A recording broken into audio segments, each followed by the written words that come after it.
Hello friends, இந்த உலகத்தோட வித்தியாசமான வீடியோகளை பற்றி தான் நாம இந்த வீடியோவில் பார்க்க போகிறோம். இந்த வீடியோ உங்களுக்கு பிடிச்சிருந்தா லைக் பண்ணுங்கள், ஷேர் பண்ணுங்கள், மறக்காம நம்ம சேனலுக்கு சப்ஸ்கிரைப் பண்ணுங்கள்.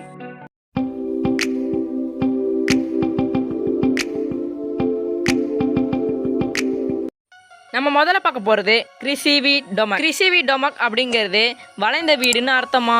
இந்த வீடும் அந்த பெயருக்கு ஏற்ற மாதிரி வளைஞ்ச மாதிரி தான் இருக்குது. 2024 ஜோட்டன்ஸ்கி மற்றும் ஜெலன்ஸ்கி அப்படிங்கிறவங்க இப்படி ஒரு வளைவான வீட்டை கட்டினங்கிற பெருமையை பெற்றிருக்காங்க. இந்த வீட்டோட அமைப்பே பிளாஸ்டிக் மாடலில் இருக்க ஒரு வீடு உருகி போகிற மாதிரியே இருக்குது. அடுத்தது டீசன்ட் ஹவுஸ். கிறிஸ்டோபர் மெர்டாகூர் மற்றும் மேரி பெஜஸ் அப்படிங்கிறவங்க தான் இந்த வகை வீட்டை வடிவமைச்சிருக்காங்க. வீடு பார்க்க ஒரு எறும்போட புத்து மாதிரியே இருக்குது.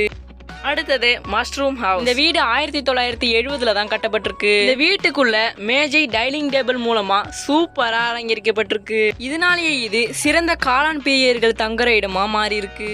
அடுத்தது crocodile ஹவுஸ். இந்த வீட்டை முதல்ல மௌசா கோலா அப்படிங்கிறவர் தான் கட்ட நினைச்சாராம். ஆனா அவரோட மரணத்தினால தியரி ஆட்டா அப்படிங்கிறவர் இந்த வகை வீட்டை வடிவமைச்சிருக்காரு. இந்த வீட்டுக்குள்ளார கதவு ஜன்னல் அப்படின்னு எல்லா விதமான வசதிகளும் இருக்குமா. ஆனா இது மனுஷங்கள் வாழறதுக்கு ஏற்ற இடமானா கொஞ்சம் யோசனையா தான் இருக்குது. அடுத்தது கேரட் ஹவுஸ். உலகத்தில் இருக்க மக்கள் தொகைக்கு கிடைக்கிற ஒவ்வொரு அங்குல இடத்தையும் மிஸ் பண்ணக்கூடாதுங்கிறத கேரட் ஹவுஸ்லேருந்து தான் நம்ம கற்றுக்கணும். ஏன்னா ஜட்ஜுக் செஸ்னிங்கிறவர் 2 அப்பார்ட்மெண்ட்டுக்கு இடையில ஒரு சின்ன வகையான வீட்டை அமைச்சிருக்காரு. இந்த வீட்டோட அகலம் மொத்தம் 1.5 மீட்டராம். ஆனால் இந்த வீட்டுக்கு உள்ளார தேவையான அனைத்து வசதிகளும் இருக்காம். இந்த வீடு தான் உலகத்தோட ரொம்ப மெலிதான வீடாக அறியப்படுது.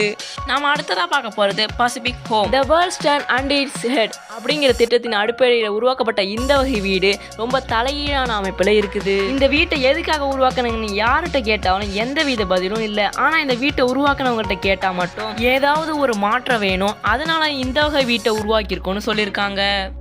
இந்த வீடியோ உங்களுக்கு பிடிச்சிருந்தா லைக் பண்ணுங்க, ஷேர் பண்ணுங்க, மறக்காம நம்ம சேனலுக்கு சப்ஸ்கிரைப் பண்ணுங்க.